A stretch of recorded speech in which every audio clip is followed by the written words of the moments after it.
Olá pessoal, estamos aqui para mais uma live. A live de hoje é Por que falar de sexualidade na infância? Olá Aline, seja bem-vinda. Estamos esperando a nossa convidada chegar, entrar. Vamos dar um tempinho. E a live de hoje é Por que falar de sexualidade com as crianças? E a nossa convidada é Selma Martim. Olá, Sheina. Muito bem, da escola Walter Marx. Fico muito feliz. Estamos chegando que essa live vai ser bem bacana, muito importante para nós, educadores infantis, professores.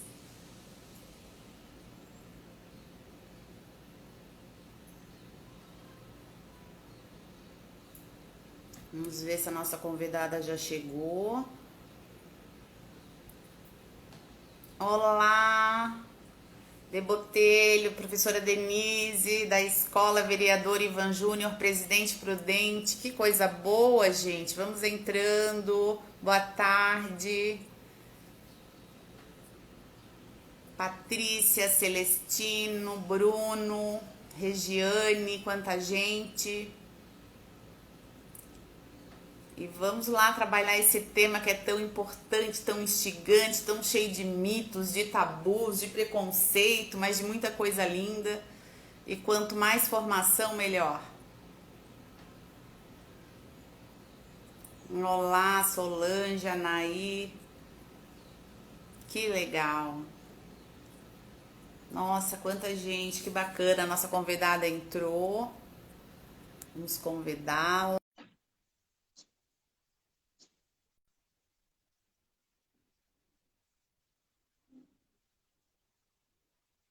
Eu que estou em São Paulo. Olá, tudo bom, Selma? Olá, boa tarde, Graziela. Que alegria falar com você.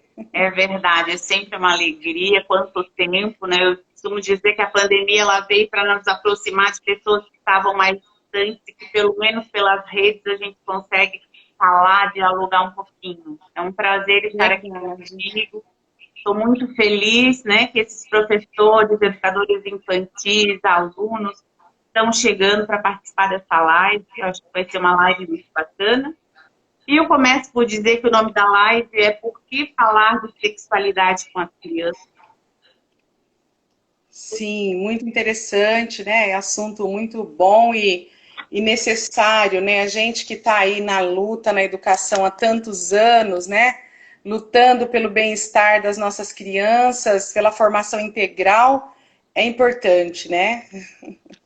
Sim, é isso mesmo. E eu quero fazer a apresentação para o meu público. Estou sentindo um pouquinho aqui de. Vou botar só o fone para ver se dá uma melhoradinha, que às vezes dá interferência. Eu estou no hotel e aí não é Ah, o você está no céu, microfone. verdade. Você está no nosso estado. Seja muito bem-vinda ao estado de São Paulo. Certamente você deve estar gostando aí. Adorando, adorando, adorando. É sempre um prazer voltar a São Paulo. Ai, que bom. Então, a nossa convidada é Selma Martim, mestre em Educação pela Unesp, neuropedagoga, graduação em Ciências pela Universidade do Oeste Paulista, funcionária pública da Prefeitura Municipal de Presidente Prudente desde 2003. Atualmente é uma das coordenadoras do programa Saúde da Escola no município, instituído pelos Ministérios da Educação e da Saúde. É coordenadora geral do primeiro ao nono ano Seminário Municipal do Projeto Saúde e Prevenção nas Escolas, professora na Faculdade de Medicina da Universidade do Oeste Paulista, UNOESP, e está aqui conosco, né, para fazer esse debate. Vou me apresentar rapidamente, já que tem tantos convidados lindos hoje. Para quem não me conhece, sou Graziela Ralph, sou pedagoga, orientadora educacional, psicopedagoga clínica, doutora em educação, tenho aí uns pós-doutorados na área. Eu costumo dizer que o mais importante é que há mais de 20 anos trabalho na área da sexualidade, trazendo, né, ou tentando fazer com que a gente tenha cada vez mais conhecimento, reflexões sobre práticas tão enraigadas, né, que muitas vezes nos dificultam a abordagem dessa temática. E estamos aqui. Mas eu quero fazer também alguns agradecimentos, Selma, se tu me permites, eu gostaria de agradecer a professora Sônia Pellegrini, secretária de Educação do município de Presidente Prudente, aqui de São Paulo, a Márcia Janial, coordenadora de gestão educacional também da Secretaria, né, da Educação de Presidente Prudente, aos professores e educadores infantis da educação da rede, aos gestores, aí entra toda uma equipe multidisciplinar, e aos alunos da Faculdade de Medicina da UNOESP. Então, sejam todos e todas e todos muito bem-vindos para que nós possamos falar. Quando a gente fala em crianças, o que te vem à mente, assim? Então, justamente esse assunto a gente vem discutindo, né, há algum tempo, com os profissionais da rede, né, inclusive eu trabalho com os profissionais do setor de ações complementares à educação, que são assistentes sociais, psicólogas e eu, enquanto educadora de saúde, né, gostaria de mandar um agradecimento, um beijo aí para a equipe que eu trabalho todos os dias. E a gente vem tentando diferenciar um pouco, porque as pessoas falam crianças, né, e falam, criança é tudo igual, né, criança é tudo igual, e na verdade não, né? Então a fase da infância, a fase que elas estão passando, né, de ser criança é a mesma fase, mas a forma de vivência dessas infâncias pode ser muito diferente para essas crianças, né? Então a gente, quando fala em infância, nós já falamos em infâncias, que é para pensar aí em todas as crianças empobrecidas, as crianças de classes mais abastadas, as crianças negras, as crianças brancas, né? Enfim, crianças de lares de diferentes configurações familiares. A gente tenta contemplar, né, no nosso diálogo e nosso cotidiano, né, o direito a todas essas crianças e possibilitar talvez a equidade para muitas delas, que a gente fala muito também, né, Graziela, igualdade.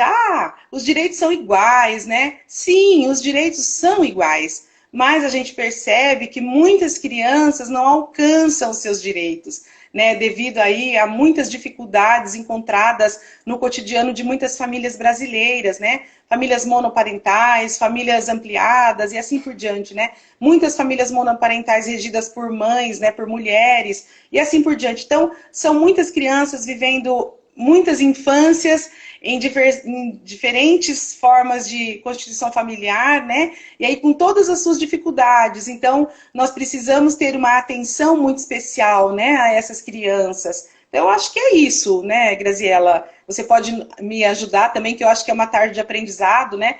Que eu estou aqui enquanto professora mestre, tem aí uma luta também de mais de 20 anos na educação, mas você já está no PhD, né? Eu quero aprender também com você. Sempre aprendo muito com você, com o pessoal da UDESC, né, que nos ajudou muito desde 2007 nessa parceria belíssima, tá? Eu quero agradecer já aí a professora Sônia Mello e todo mundo, Patrícia e tantas outras pessoas, tá bom? A você, né, por essa oportunidade. Imagina, querida, é um prazer estar dialogando contigo, é sempre um prazer, é sempre um aprendizado. Eu costumo dizer que nós somos eternos aprendizes, né? Então, é nesse sentido que a gente caminha na educação. E é sobre isso que eu gosto muito de falar, sabe? O ressignificar de práticas, o quanto que a gente precisa buscar esse conhecimento para poder ter clareza do que a gente quer. O que nós queremos na educação? Vamos pensar. Qual é o grande objetivo da educação? No meu ponto de vista, é a inclusão de todas as pessoas. É o respeito a todas as pessoas, né? Independente de qual, é o respeito, é saberes dialogar sobre os diferentes assuntos sem esconder nada. Então, quando você acolhe as diferentes infâncias, como tu bem colocaste agora, você realmente está praticando os direitos que toda a nossa legislação, nós tivemos agora, né? O ECA é o maior documento, é o documento mais importante, né? Que garante os direitos das nossas crianças e dos nossos adolescentes, acabou de fazer 30 anos. Então, quando a gente entende que há diferentes infâncias e que essas infâncias precisam estar incluídas, né, na nossa sala de aula, a gente daí começa a entender que a educação faz sentido. Quando a minha educação, né, o meu papel enquanto professor, enquanto educador infantil, né, enquanto pai, família, não consegue abarcar, né, essas infâncias, essas infâncias Sim, diferentes, quando eu costumo ver só a minha forma de ver o mundo, aí sim. tem uma grande dificuldade para que esses direitos cheguem para todos e para todas.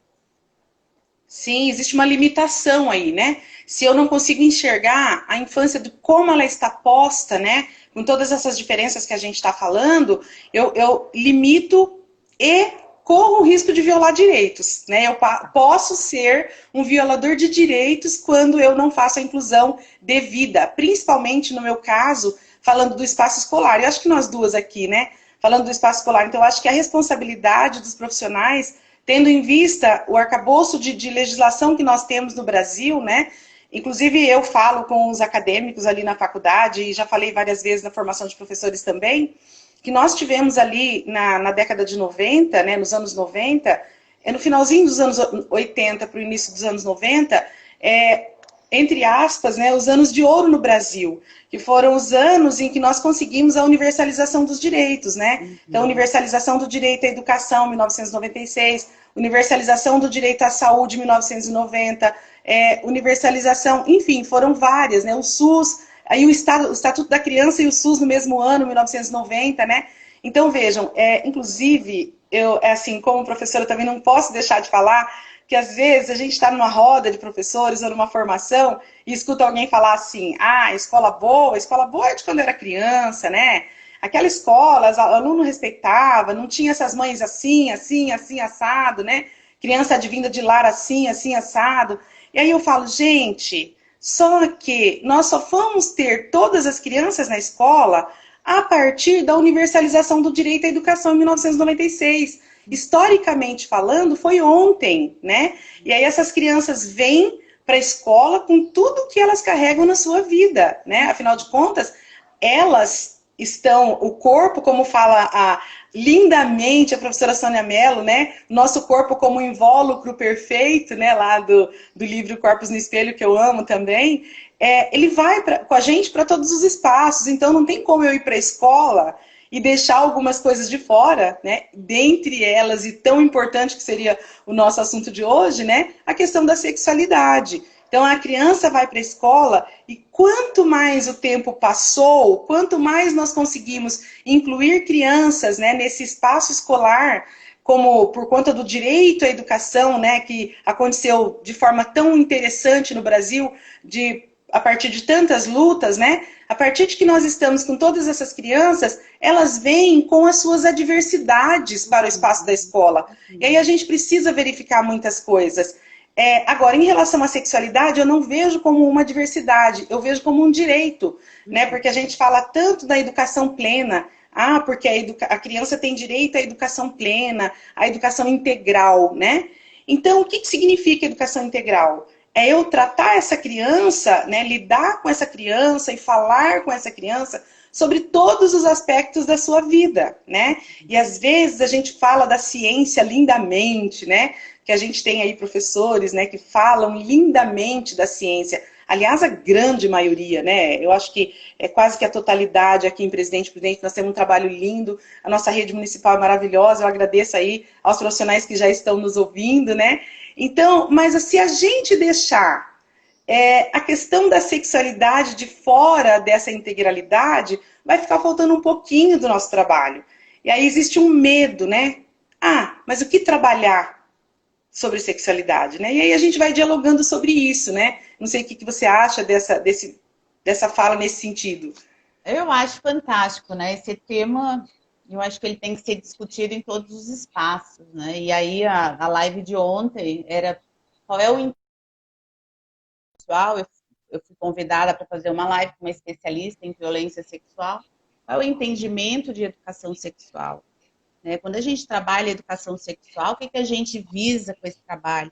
É a questão do diálogo, é a questão da inclusão, né? É a questão do respeito. Sim. Então, você começa desde a infância, trabalhando com as crianças, esses três conceitos, esses três valores, que são muito Sim. importantes para a educação sexual, né? Para o Sim. desenvolvimento das nossas crianças. Nós não podemos querer que os nossos adolescentes tenham posturas diferentes, né, atitudes diferentes, quando durante o decorrer da sua vida, desde a infância, eles não foram trabalhados, construídos, no sentido de respeitar a mulher. Eu vou dar só um exemplo, né? Então, nós temos Sim. altos índices de estupro, de violência sexual, de infecções sexualmente transmissíveis, de gravidez na adolescência, e por aí vai. Questões de homofobia, de transfobia.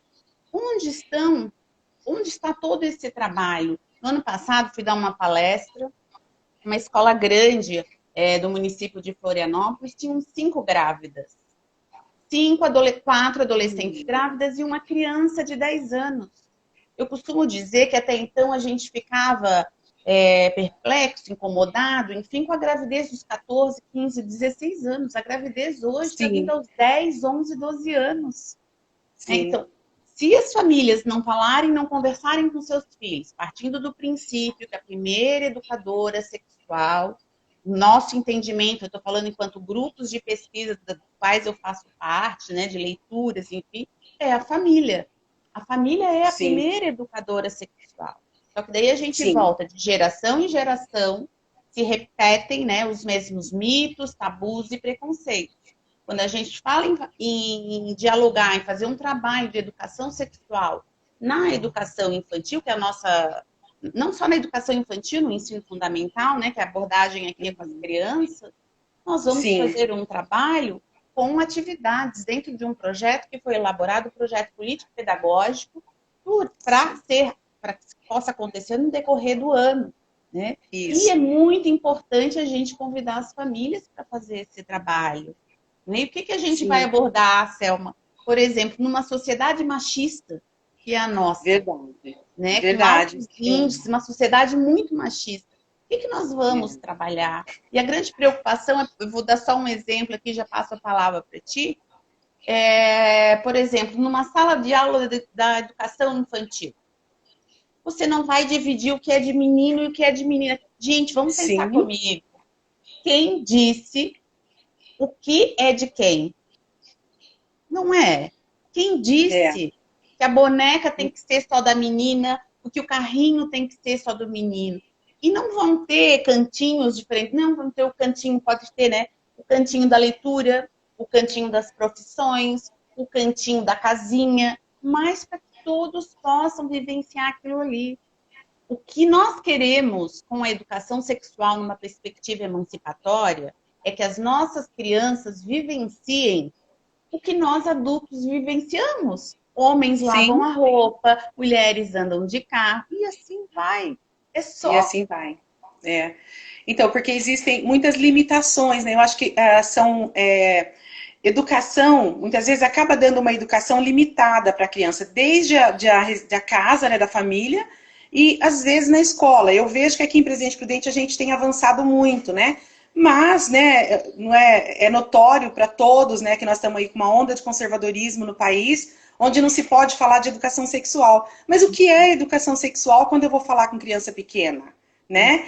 Eu vou falar do corpo, eu vou falar do que é privativo, do que né, a parte privada do corpo. Eu acho linda a abordagem, né, da Carolina Arcari no livrinho Pipi Fifi. Inclusive, nós estamos trabalhando com ele aqui na rede municipal, né, para que as crianças, desde muito pequenas, entendam qual parte do corpo que é privada, né? Então, aí quando aparece o Pipi e a Fifi com aquele calçolão e aquele cuecão, né, para dizer assim, aqui, o que está aqui embaixo ninguém põe a mão. Olha que legal, a criança já vai aprendendo isso, e aí quando, se porventura alguém vier lhe fazer um afeto abusivo, ela vai entender que é abusivo. E ela não vai deixar, entendeu? Diferentemente de muitas crianças que às vezes não têm esse conhecimento, e o que acontece? Ela passa pelo abuso de forma, né, sem saber de nada. Então, a gente fala assim que o conhecimento empodera, né, Graziela? Quanto que a gente tem falado isso? O conhecimento empodera. Mas empodera a criança pequena? Empodera a criança pequena. Ah, não, vai empoderar adolescente. Não, a gente tem que começar desde muito cedo conversar com as nossas crianças, né? É igual os pais, quando a criança começa a ter manifestação da sexualidade, quando começa a manipular os genitais, né? Às vezes na sala de casa, né? E fica todo mundo doido, arrancando os cabelos, os pais, ai, o que eu faço? Aí chega perto, ai, não faz isso, não pode fazer. Eu acho que precisa o quê? Orientar essa criança e dizer para ela, porque ela está manipulando o corpo dela né, no lugar errado. Então, é dizer para a criança, olha, né, isso que você está fazendo é algo da sua privacidade, então você precisa ter um local que você possa pôr a mão no seu corpo sem se expor na frente das pessoas, porque a gente sabe também que esse fato é algo que vulnerabiliza as crianças frente aos abusadores, até de dentro da casa. Tipo assim, ela tá se tocando, então eu vou aproveitar e vou chegar e vou, né? É o abusador situacional que vai cometer o crime do abuso. Então, se a criança é orientada, ela vai fazer o quê? Ela vai saber que é algo do seu corpo, da sua privacidade e que ela pode fazer no momento da sua privacidade, no seu espaço. Aí os pais falam, mas como que eu vou falar isso? Aí nós, né, eu já fiz algum trabalho com professores com isso também, e a gente faz aquele desenhinho da planta da casa, né? Então, aquela planta básica que tem muitas crianças, o quarto do pai, o quarto dos pais, o quartinho dele, um banheirinho, uma sala e uma cozinha, que é mais ou menos a média do que as crianças têm, né? Aí a gente brinca com as crianças quando a gente vai fazer e que os pais podem fazer, que isso seja talvez uma dica aí para alguns pais que possam estar nos ouvindo, né? A gente fala para a criança assim, mas como assim espaço privado? Então vamos lá. Você faz xixi na cozinha? Não, é no banheiro. E você almoça no banheiro? Não, é na cozinha, né? Ou é na copa, na sala de jantar, para quem tem. Então, aí já é um indício, ou seja, um caminho para explicar para a criança que coisas relacionadas à nossa privacidade do corpo, a gente vai fazer no banheiro, no quarto, se o quarto for só seu, se for do seu irmão também não é legal, se for junto, né? Então, que as crianças possam ter esse direcionamento e que elas possam ver o corpo como algo muito bonito, né? Porque muitas vezes as pessoas, para que a criança pare de ter aquele comportamento que está tendo em público, fala assim, que coisa feia, não faz isso é horrível, né? É horrível? Não, é horrível em público, né? Mas é o corpo dela. Então as crianças têm que aprender a conviver com o seu corpo no seu momento, porque ela vai conviver com esse corpo a vida inteira. Então ela precisa ir aprendendo a viver com o seu corpo, né? A estimular, o que ela precisa para a hora certa, tá? Para a hora certa. Então, o que eu vejo é que as pessoas têm muito medo, às vezes, de falar sobre questões relacionadas ao corpo. Por exemplo, meninos, muitas vezes, têm problema de infecção peniana, né? Ali na glande, enfim, porque os pais, as mães, não ensinam os meninos a lavarem os pipis, né? Os pênis, no caso dos meninos adolescentes, mas a criança pequena, a gente ainda pode, né, Graziela, eu acredito, não sei se você é dessa linha, na educação infantil, falar pipi, falar pepeca, né, pililica, na educação infantil. Já quando a gente já vai para o fundamental, é ideal falar o nome correto, né, pênis e vulva. A gente trabalha assim, Selma, desde pequenos, né, por exemplo, tu vai falar sobre as partes do corpo, né, com as crianças, sim, né, muito normal na educação infantil, e tu repete ano a ano, e tu vai fazendo trabalhos diferentes e vai incluir. Desde sempre, tu vai mostrar que se chama pênis e vulva. Pênis e vulva. Desde isso. Sempre. Tu pode fazer esse trabalho, não tem problema. Mas daí você vai dizer, vai, né, com o boneco, vai dizer quais são as partes do corpo. Eu vou contar para vocês uma historinha, vai ficar mais fácil para vocês entenderem. Fui dar uma aula na educação infantil para minha sobrinha. Ela tinha 3 aninhos de idade. A tia Grazi veio aqui falar sobre o corpo humano, ela me apresentando. Eu perguntei, vocês sabem o que é o corpo humano? Cabeça, e foram dando as partes do corpo. Pelas tantas, uma menininha, 3 aninhos, gente. E a vulvinha. Que bonitinha. A minha mãe quer que eu diga vulva, mas é a vulvinha, eu sou pequenininha. É filha de uma ginecologista. Assim, isso mesmo. Aqui nos livros, aí tu pega um livrinho e diz, é vulva. Mas como que é carinhosamente chamado na tua casa? Pepeca, popoca, pipi.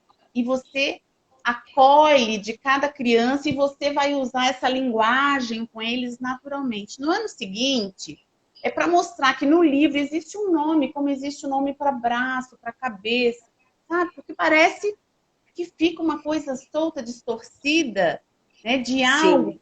Olha, por exemplo, aquela tese do doutorado da Eliane Maio, para quem não conhece. Maio, a professora. Ela fez uma pesquisa que resultou num livro que se chama O Nome da Coisa. Gente, verdade. em apenas 5 capitais brasileiras, só para o nome da vulva, ela encontrou 868 nomes.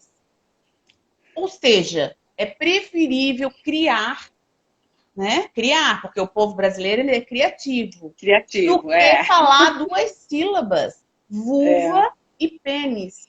Eu já dei tantas formações no Brasil, fora dele, enfim, que eu já tive professores de sair da sala por não conseguirem ouvir a palavra vulva, pênis, porque dói, né? E também tem aqueles professores que ainda usam, né, o órgão sexual da mulher como uma vagina, porque a gente aprendeu desse jeito, né? A vagina é uma parte da vulva, mas o órgão sexual mesmo completo, exatamente, é a vulva. Então, assim, a gente precisa desmistificar, assim como é o braço, como é a cabeça, como é a perna, né? Por que a gente não dá... Por que a gente não vai pelo caminho mais simples? Por que é tão complicado? E, Selma, a gente está repetindo, eu digo assim, a gente, de uma forma geral, muitas pessoas, não só professores, muitos profissionais, etc. e tal, repetindo o que os nossos pais, avós, tataravós, nós estamos em outro tempo. Outro tempo, ele precisa, sabe? Sim. Ele precisa ser desmistificado, ele precisa ser esclarecido, nossas crianças merecem. Porque elas vão buscar na internet, é um direito delas, é um direito. E nós precisamos preveni-las, né? Nós precisamos protegê-las. É isso mesmo. Então, essa questão dos nomes, né? Muitas pessoas ainda falam vagina, né? E a gente fala, não é vagina, é vulva. Ai, mas vulva tem um estranhamento. Mas é o nome, é vulva e pênis, né? Então, a gente precisa lidar com tranquilidade e com naturalidade, né? Porque as pessoas, às vezes, não tratam com naturalidade. Eu acho assim que nós, profissionais da educação, né, as famílias, elas precisam modificar, é o que você falou. Estão lá no tempo das avós ainda escondendo isso, né? E agora, a nós, profissionais, a partir desse direito à educação, do direito a uma educação integral e de qualidade, a nós cabe, né, o dever de dialogar sobre esses assuntos. E lembrando sempre que a gente precisa fazer frente, muitas vezes, a essa demanda distorcida que chega para nós. Ah, não, a escola vai falar de sexo, né? É aquela confusão do conceito de sexo e de sexualidade, né? Então há uma genitalização da discussão, né? Acham já que vão falar de relação sexual e com olhar adultocêntrico, né? Achando sempre que olhar com adulto. Aí eu faço sempre também uma conversa, uma brincadeira, às vezes, para descontrair, né? Que de repente 2 adultos de educação, professores, enfim, ou pais, encontram 2 crianças praticamente da mesma idade, pequenininho, explorando o corpo e vendo, por exemplo, uma menina, um menino com a calça baixada, a menina com a mão nas genitais do menino. Aí assustam, né? Porque com o olhar adultocêntrico, você olhar, pensar em 2 adultos fazendo isso, né, em espaço público, de fato é complicado. Mas nós estamos vendo 2 crianças que estão numa fase do desenvolvimento, reconhecendo o corpo do outro, né? Então, é normal, é comum. O que a gente precisa é fazer uma orientação ali, conversar, olha, você viu, é diferente, que legal, meninos têm, né, pênis, meninas têm vulva, ou então o nome que foi adequado ali para o grupo, né? E aí já traz para outra discussão, vai conversando. Se repetir ainda, tudo bem, né? Ninguém está abusando de ninguém, né? Nós já tivemos aqui, há uns 3 anos atrás, tivemos um caso inusitado aqui em Presidente Prudente, né? Numa das nossas escolas, porque nós temos quase 20 mil alunos, são 19 mil e poucos alunos, né? Aqui só na Educação Infantil e Fundamental 1. Então, aconteceu que num início de noite, a criança chegou em casa, uma criança de pré-escola, e falou para a mãe que um aluno tinha passado a mão no bumbum dela. E a mãe, desesperada, pegou essa criança e correu para a delegacia. E foi fazer uma denúncia de abuso, né? Olha. E a delegacia, o delegado, acolheu. Isso que a gente ficou, poxa, ele acolheu uma denúncia de abuso de 2 crianças de 5 anos. Né? Aí no dia seguinte chega aquela mãe com aquele cópia do BO, e aí foi toda uma confusão para a gente dialogar, conversar com ela, dizer que não é abuso, que é uma fase diferenciada, que faz parte da fase do desenvolvimento afetivo sexual. E aí foi toda uma discussão, né? eu junto com a assistente social, com a psicóloga, a diretora da escola, né? Para acalmar essa mãe, para ela entender. Mas você vê, né? Ainda os órgãos de proteção, no caso a delegacia, faz parte do sistema de garantia de direitos, né? Acolheu, não teve ninguém que pudesse acalmar essa mãe e dizer para ela, olha, volta para a escola, vai conversar, não configura abuso, é algo da fase de desenvolvimento, porque aí pode haver aí uma vitimização da criança, né? Que não vou dizer revitimização, porque ela não tinha sido vítima. Então, são todas questões que precisam de um cuidado, de um olhar, de conhecimento, de leitura, né? Eu gosto muito tanto do grupo de vocês da UDESC, quanto de várias professoras, você falou aí da Eliane Maio, mas eu queria lembrar também da Marineide Figueiró, que é uma queridona, né? E que ela fala muito dessa questão das leituras. Nós não precisamos ler sobre os assuntos para que a gente possa se apropriar e cuidar e tratar os nossos filhos, os nossos alunos, né? Então a gente tem que se apropriar, né, Graziela? Eu acho que os pais precisam também se apropriar. E também, como você citou o livro da Eliane Maia, eu vou citar o livro Educação Sexual no Dia a Dia, da Marineide Figueiró, que eu acho um livro belíssimo para professores, né, que estão começando aí nesse diálogo. E aí o que acontece? Ela conta no livro, né, que numa determinada escola, ela estava trabalhando a educação sexual com as crianças. Aliás, ela estava fazendo um trabalho de esgotamento de nomes. E as crianças que trouxeram alguns nomes, por ouvirem as crianças falarem aqueles nomes que escrevem aí nos muros, né, e tal, trabalhando com isso com as crianças. Aí um dia, no outro dia, chega um grupo de mãe na frente da escola e começa: hoje nós vamos conversar com essa professora, onde já se viu ficar lá falando esses nomes feios com a criança, né? A professora pegou uma criança assim muito calmamente e falou: então, nessa escola nós trabalhamos os nomes das partes do corpo, né? Como pênis e vulva é parte do corpo, nós trabalhamos também o nome do pênis e da vulva. Pegou as crianças e entrou tranquilamente. As mães olharam umas para outras e foram embora, né? Então vejam, a naturalidade com que essa professora falou e outra, a firmeza, porque o que eu vejo, né, Graziela, talvez você possa trazer para a gente também como é que está sendo aí no Rio Grande do Sul, aliás, em Santa Catarina, né, que há um enfraquecimento, a gente tem percebido um enfraquecimento dos professores em discutir essa temática. Tá? Então, eu acho que precisaria haver essa tranquilidade dessa professora, do exemplo da professora Marineide, né? Tranquilidade e firmeza, dizer, não, nós estamos trabalhando algo que é nosso, que é trabalhar os nomes das partes do corpo, né? Então, aqui a gente faz isso, é direito da criança, com tranquilidade, porque às vezes essa tranquilidade não é passada, né? E acaba virando aí uma confusão, né? Eu acho que é bem bacana isso. Com certeza, Selma. Eu entendo da seguinte forma.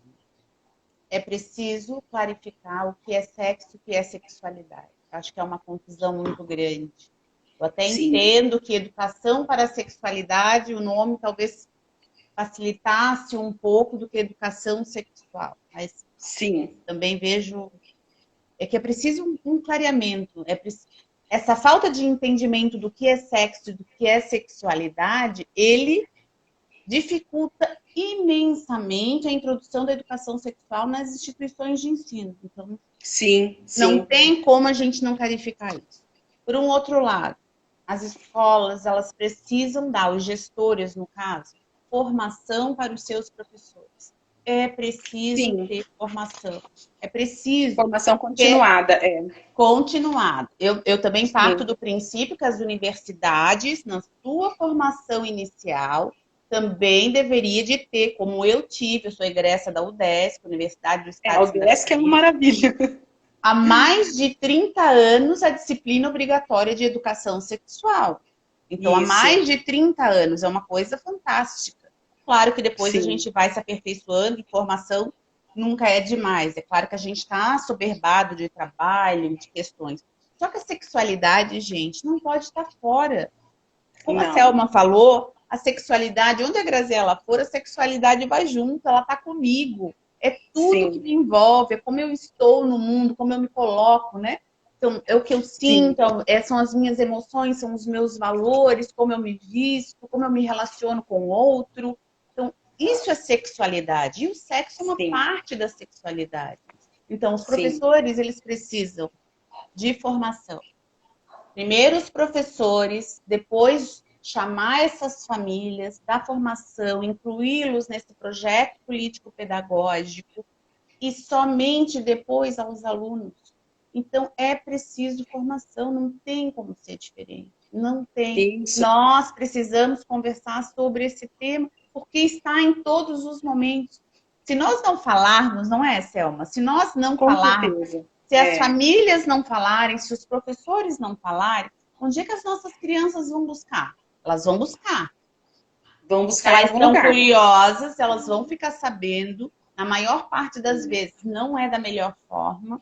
Os violentadores, né, os abusadores, 90% são parentes das nossas crianças. Parentes. Né? São pais, tios, amigos, avós, enfim, mães também têm. Então, assim, estão próximos e nós precisamos. E tem uma coisa muito importante, Selma, que por mais que a gente esteja vivendo essa onda, né, conservadora, né, num processo muito difícil, da educação sexual nessa abordagem, os professores, os gestores, as famílias, eles precisam saber que há toda uma legislação que nos dá respaldo, desde a nossa Constituição, que é a nossa lei maior, né? Então, vem o Plano Nacional de Educação, a Lei de Diretrizes e Bases, as leis municipais, a BNCC, os parâmetros curriculares nacionais, o ECA, são muito... Há uma gama ali de legislações que nos dá esse respaldo. Porque o que elas vão dizer em linhas gerais? Que nós precisamos proteger as nossas crianças. E os seus direitos não podem ser violados. E o que nós estamos fazendo quando as famílias não abordam a temática da sexualidade? Se a escola não abordar, nós vamos ter... Basta verem, gente, os dados que nós temos. Deixa eu ver aqui se eu tenho aqui. Olhem só, no Brasil, a média de estupro por dia é de 180. Teve um crescimento aí com a pandemia de 4,1%. Muito grande. Muito. 53,8% desse número são crianças que tinham até 13 anos. 4 meninas de até 13 anos estupradas por hora no Brasil. Isso de acordo com o Anuário da Segurança Pública de 2019. Então, assim, as coisas estão acontecendo e nós fazemos o quê? Fechamos os olhos? Não é possível. Então, eu parto do princípio, sim, que as famílias deveriam exigir das escolas, as escolas deveriam exigir, né, das prefeituras, dos governantes. É preciso a gente se unir, sabe? Aquela escola que não aborda essa temática deveria ficar para trás. Deveria se chamar... Os pais, as famílias deveriam escolher, essa escola trabalha educação sexual, não deveria de ser assim?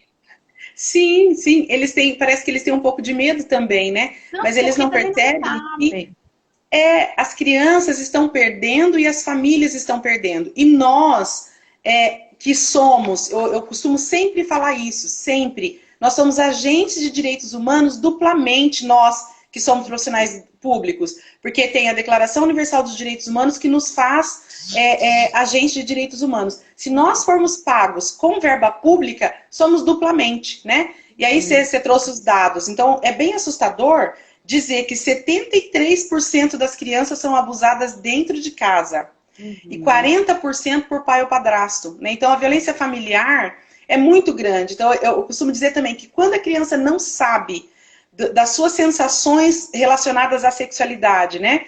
Ela vai, às vezes, demonstrar isso ali num momento público e o abusador, aquele que tem, né, o desejo de abusar, ou enfim, né, ele vai aproveitar esse espaço. Então, tem que tomar cuidado, falar com as crianças, né? Eu acho que as famílias perdem com isso. A educação que a criança está recebendo na escola, que não fala sobre essas questões, é uma educação faltosa, ou seja, não é uma educação integral. Não dá para dizer que a escola que não trabalha prevenção, abuso e violência sexual, e as crianças de ensino fundamental já não entram um pouco mais em relação à sexualidade, está sendo uma educação integral falha, né? Então, eu falo isso com muita tranquilidade, com muita clareza, porque nós temos aí também a Lei Maria da Penha, além de tudo isso que você já trouxe, que eu também já trouxe de legislação, a Lei Maria da Penha, no artigo 8º, ela é mandatória.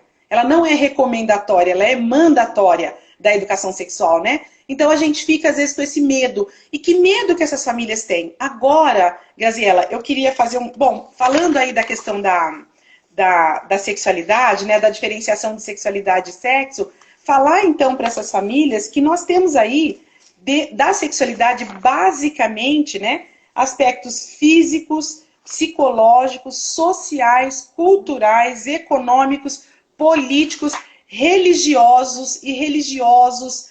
Tem um ponto extremamente importante que eu, enquanto mulher evangélica, né, sou uma mulher negra evangélica, casada, mãe de duas mocinhas, uma de 16 anos e uma de 20, né, duas adolescentes, que eu eduquei assim de uma forma muito gostosa, muito prazerosa. Fui mãe tardia, né? Demorei 10 anos para ter filho, achei que não ia ter, aí tive as duas, né? Que é muito gostoso. Então, eu quero dizer o seguinte, que eu, enquanto mãe evangélica, tradicional e professora, né? Eu quero dizer aí para as professoras, né? Não há mal nenhum em você ser uma mulher evangélica ou um alguém católico com a sua religiosidade e achar que por conta da sua religiosidade que você tem valores morais aí dentro de si, né, que são seus, que você não pode falar sobre sexualidade. Olha, nós não podemos misturar assuntos da nossa religiosidade, né, da nossa crença com assuntos do espaço público, tá? Não é porque eu tenho algumas concepções dadas pelos meus valores religiosos que eu não posso falar de direitos humanos. Pelo contrário, né? E outra coisa, enquanto famílias religiosas falam, eu vou falar sobre sexualidade com os meus filhos, aí é que você tem que falar se você quer que os seus filhos sigam os seus valores, né? Quanto mais você quer que os seus filhos sigam os seus valores, mais você tem que falar sobre sexualidade. Porque aqueles que não têm valores, que demarcam aí a vida, né, deles e que queiram que isso aconteça com os filhos, não que a gente assegure, tá? Eu acho que a gente, quando faz a educação sexual dos nossos filhos de acordo com a nossa moral religiosa, a gente não assegura nada, mas a gente faz. Então, precisa fazer, primeiro de tudo, né? E enquanto professora, eu vou dizer que eu preciso trabalhar direitos humanos. E se eu falar, trabalhar sexualidade no viés dos direitos humanos, e se eu falar sobre direitos humanos, né? E colocar a minha moral evangélica, eu estarei violando os direitos. Aí eu tenho que trabalhar direitos humanos e me distanciar daquilo que eu trabalhei com as minhas filhas, levando em consideração a minha moral religiosa, né? Eu espero que as pessoas estejam entendendo. Será que eu estou me fazendo entender? Eu entendi perfeitamente. Eu acho que é isso. É. É muito importante a tua colocação, Céu, porque muito da religião acaba enviesando, impossibilitando, sabe, esse entendimento da ciência, esse entendimento quando diz assim, se falar sobre sexualidade na infância, as crianças vão querer fazer sexo, né? E aí tem trocentas pesquisas que vão mostrar que não, quando se aborda a questão da sexualidade, exatamente ao contrário. Assim, é o contrário. E a religião, ela é muito bem-vinda, respeitando todas as religiões, gente. Vamos aprender a respeitar as pessoas, vamos aprender a incluir as pessoas. O que nós não podemos deixar de fazer é entender que a sexualidade é intrínseca ao ser humano. E que nós necessitamos abordá-las no sentido de não violar nenhum direito das nossas crianças e de protegê-las. Porque os dados estão alarmantes. Na pandemia cresceram. Então, o que a gente está esperando para falar? Nós vamos deixar a cargo de outras pessoas falarem? Não é? Então. E aí, entendendo que essa sociedade ainda está carregada de mitos e tabus, eu entendo que a escola é o local, mesmo entendendo que as famílias, né, que a família é a primeira educadora sexual, né, mas de acordo com a forma como foram construídas, essa questão dos mitos e tabus e preconceitos, a escola sempre um centro de saber, não é? Que se entende que tem um pouco mais de conhecimento, ela necessita fazer essa abordagem e puxar esses pais para trabalhar. Mas como na educação infantil? Gente, quantos livros infantis tem interessantíssimos na área da sexualidade, onde essa criança pode levar para casa, faz o rodízio, peça para o papai e para a mamãe, mas é preciso chamá-los no início do ano e conversar sobre o trabalho que vai ser desenvolvido. Alguém precisa explicar para essas famílias o que vai ser trabalhado, clarificar o que é sexo, o que é sexualidade. Então, isso amarra muito o trabalho. E aqueles pais, aquelas famílias, aqueles professores que já estão um pouco mais com seus conceitos, seus conhecimentos esclarecidos, construídos, precisam ajudar a intervir, sabe? Ajudar no sentido de mostrar para o seu colega, mostrar para os outros pais, olha o quanto é importante a temática da educação sexual. Eu não consigo ver, entendeu? A gente mudar essa realidade sem essa abordagem, não consigo. Não consegue. Então, tudo isso, né? Porque, por exemplo, como eu estava falando da questão religiosa, a questão religiosa jamais pode ser um impeditivo de se trabalhar a educação sexual. E a gente percebe que ainda muitos professores, aliás, os atravessamentos que nós estamos tendo por conta dessa onda de conservadorismo, ela é advinda de questões relacionadas à religião, certo? Mas a questão religiosa não pode ser, não deve ser, né? Até porque nós temos um país laico, né? Nós temos aí a laicidade. E aí também, aproveitando para fazer uma fala bem pequenininha a respeito da questão dos valores. Então, muitas pessoas falam assim, só tem valores? Nós precisamos falar de valores falando do Cristo, né? Gente, os valores religiosos é uma coisa. Os outros valores, né, da vida, do reconhecimento do outro, é a ética. Porque senão nós vamos dizer também que pessoas que não têm crença no divino não tem respeito, não tem ética. Quantas pessoas a gente conhece que não tem crença no que para mim é divino, né? No que para mim é primordial em relação à religião? Essas pessoas, elas são desrespeitosas? Não. Então, eu acho que se a gente vai pelo caminho da ética, né? Eu preciso ensinar meu filho a ser ético. Eu não preciso esperar que o meu filho seja um religioso para ele respeitar as pessoas. Então, eu não preciso olhar para a questão da religião e achar que eu não vou falar da sexualidade. É a questão da ética. Então, a criança precisa respeitar o seu próprio corpo. Para quê? Para quando ela tiver práticas sexuais a dois, né? Porque a questão da sexualidade é desde o nascimento, mas quando ela tiver práticas sexuais a dois, que seja respeitosa, porque tem muitas mulheres, né? Nós estamos falando de educação infantil, mas eu acho que uma coisa puxa a outra. Muitas mulheres são abusadas dos próprios maridos, né? As pessoas falam, mas será? Sim, muitas mulheres acabam tendo acabam se vendo obrigada a ter práticas sexuais com seus maridos, que não era aquilo que ela gostaria, né? Que é aquilo que ela não gosta, que ela não aceita. Por quê? Porque ela acha que porque ela é casada. Não. É uma questão de escolha, de respeito ao teu próprio corpo. Então, respeite o seu corpo. Se você não quer isso para o seu corpo, diga não e explica por quê. E tenta ficar numa boa. Agora, se forçar demais, aí vai ter que tomar uma decisão, né? Então, e as nossas crianças, elas precisam ser ensinadas desde muito cedo a respeitar o próprio corpo e o corpinho do colega. Quando a gente faz trabalho de educação sexual com criança aqui, a gente fala, olha, vocês têm costume de, na hora das brincadeiras, né, o menino passa, bate a mão na bunda do colega, bate a mão na bunda da menina, a menina fica triste, é claro que ela vai ficar triste, o corpo é dela. Você não pode ter essas brincadeiras, não pode ter brincadeira de bater na bunda do outro, entendeu? De fazer de conta que foi sem querer e passou a mão no seinho da menina. Não pode, isso é falta de respeito, o corpo é dela, ela que vai escolher, não é assim, nós não podemos, né? Então, eu acho que é a inviolabilidade do corpo humano, né, do corpo do outro. E a criança aprende muito cedo. Se a gente começar muito cedo a falar sobre essas questões com a criança, ela aprende, ela vai ser muito respeitosa. Da mesma forma como você trouxe agora há pouco a respeito das brincadeiras, né?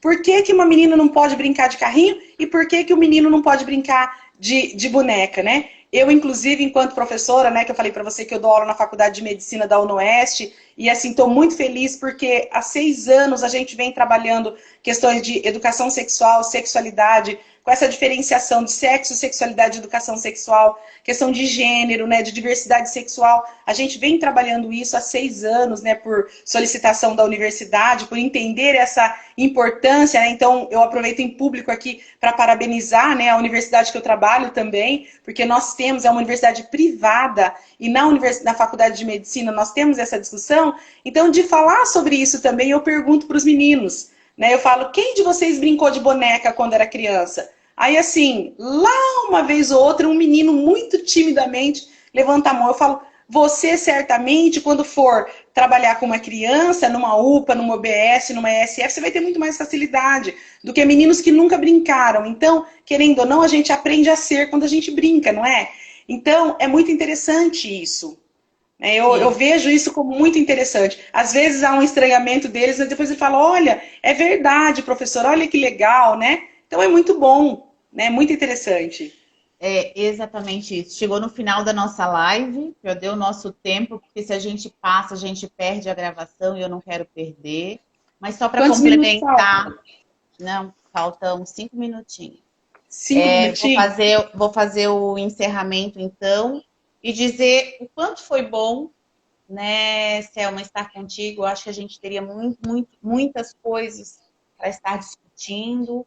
Eu me coloco à disposição para que nós possamos fazer mais diálogos, veja com os Ai, sim. professores, se eles gostaram, com as professoras, professores, os educadores infantis, os teus alunos de medicina. Vejam se gostaram, para que nós possamos dialogar mais e mais. Aproveito para convidá-los para irem no meu canal do YouTube, Graziela Halpe, ou mesmo no meu Instagram, Graziela Halpe também.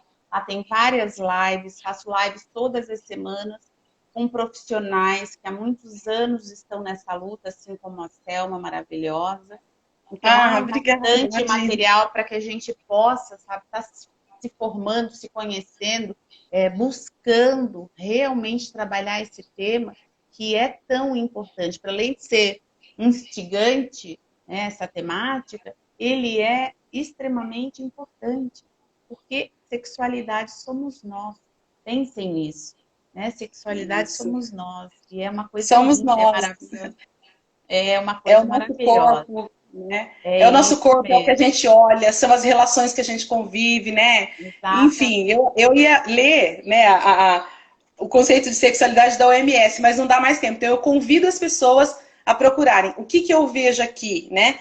Que a sexualidade é uma energia que nos motiva a procurar amor e não o amor. Então, amor são as relações humanas, né? Aceitação, enfim. E aí são as questões políticas atravessadas. Acho que a gente falaria muito tempo. Passou rápido, né? Muito Eu rápido, agradeço muito muito a rápido. você por essa oportunidade, viu?